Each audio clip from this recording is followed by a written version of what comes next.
vocês, meu nome é Alexandre Palutino. Vou falar um pouquinho com vocês agora, os próximos 10 minutinhos, de como a gente resolver esse tipo de problema. É isso que a gente tem que solucionar, como tratar uma lesão dessa com tutor intramedular e quais são as dicas que a gente tem para poder ter uma boa redução e um bom resultado. Essa é a missão que a gente vai ter que cumprir. Lembrar vocês que, antes de tudo, escolher o método de estabilidade que a gente vai utilizar, né? Nas fraturas metafisárias, de preferência, estabilidade relativa. As fraturas articulares, sempre estabilidade absoluta. Temos N métodos de tratamento dessas lesões do fêmur distal, as lesões supracondilianas de fêmur, e o que escolhemos para essa aula foi o tutor intramedular. Esse que vai ser o método de escolha e a maneira de redução para conseguir colocá-lo.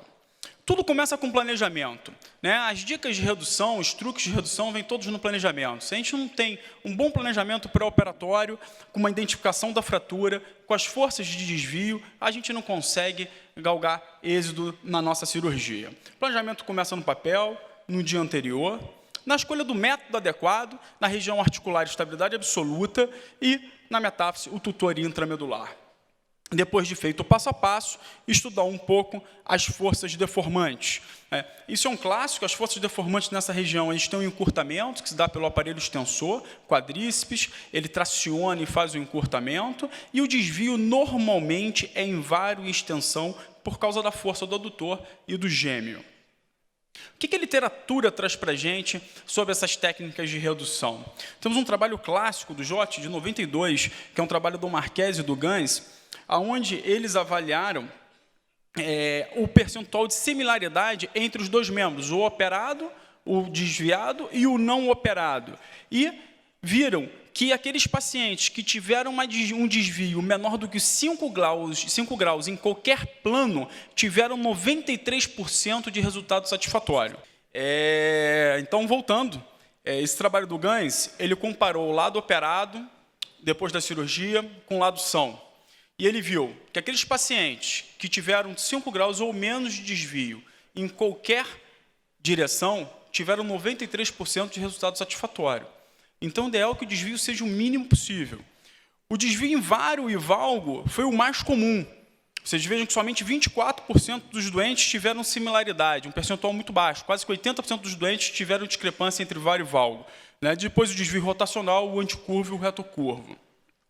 Então, um artigo clássico do professor Pacola, de 89, onde ele mostra exatamente isso, que se você coloca o implante no local adequado e com a redução adequada, o resultado é extremamente satisfatório.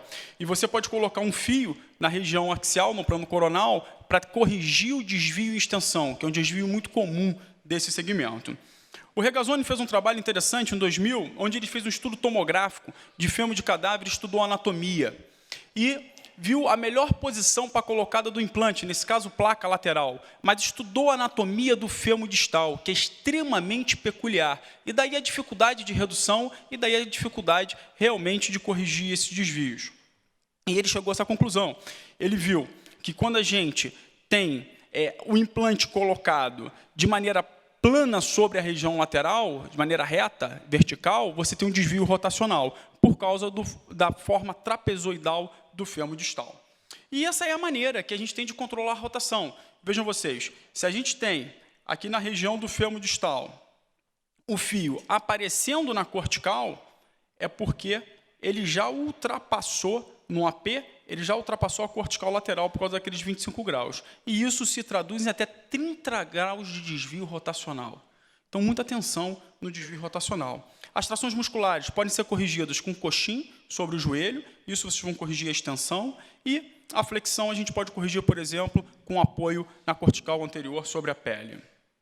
O Kretec publicou em 98 a técnica dos cabos, isso é um clássico, você utiliza o cabo do bisturi com imagem no colo femoral, com imagem no joelho e imagem no tornozelo, centralizando o cabo do bisturi na cabeça femoral, depois no centro da rótula e depois no centro do tornozelo. Com essas imagens, a gente consegue um bom alinhamento do membro inferior e saber se você tem um alinhamento anatômico para que seja feita a fixação sem rotação do membro inferior.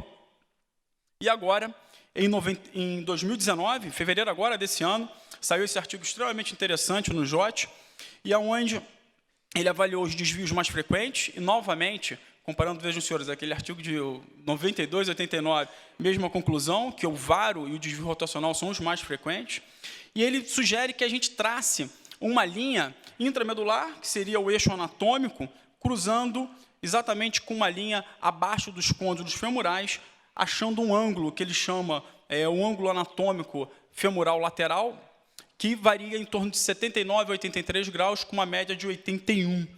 E isso seria um bom parâmetro de redução. O que o autor sugere? Que a gente faça uma imagem do fêmur contralateral, um AP verdadeiro. Nessa imagem do fêmur contralateral no AP verdadeiro, que a gente trace esse ângulo, vejam vocês, extremamente fácil, uma linha intramedular e uma linha passando abaixo dos côndilos femorais. Isso já no intensificador de imagem, a gente pode traçar este ângulo no intensificador de imagem com uma caneta que seja não permanente, a gente risca o intensificador de imagem. Para isso, a gente vai precisar de um intensificador de imagem com dupla tela, que é extremamente comum no nosso meio. Então, é exatamente essa imagem. A gente vai ter de um lado, na tela ao lado, o fêmur normal com ângulo traçado e, na outra tela, a imagem com fêmur fraturado. A tela, uma vez rabiscada, a gente pode passar a imagem do fêmur fraturado para o lado lateral, utilizando a tela do intensificador como template de redução. Essa é a sugestão do autor.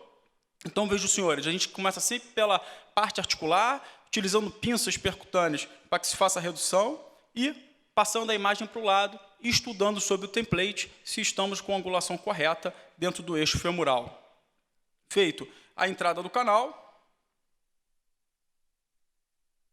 passagem do implante intramedular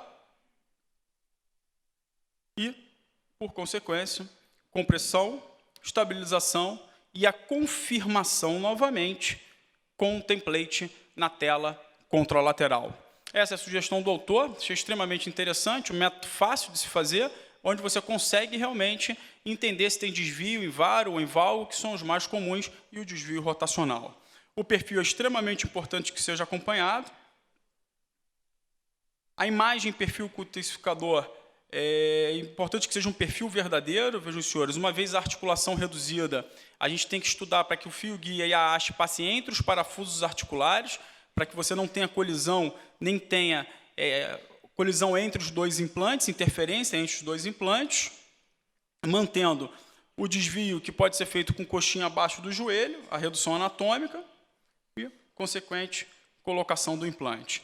Novamente, confirmando a redução no perfil. Então, senhores, o que eu tinha que trazer para vocês, inicialmente, boas imagens de ambos os lados, é muito importante um estudo radiográfico de boa qualidade, planejamento é a alma do negócio, avaliar eixo, rotação e alinhamento, a gente pode fazer isso simplesmente colocando o joelho bom, o fêmur bom no lado contralateral, dentro da imagem do intensificador de imagem, atenção no perfil e utilizá-lo como template. Obrigado a todos.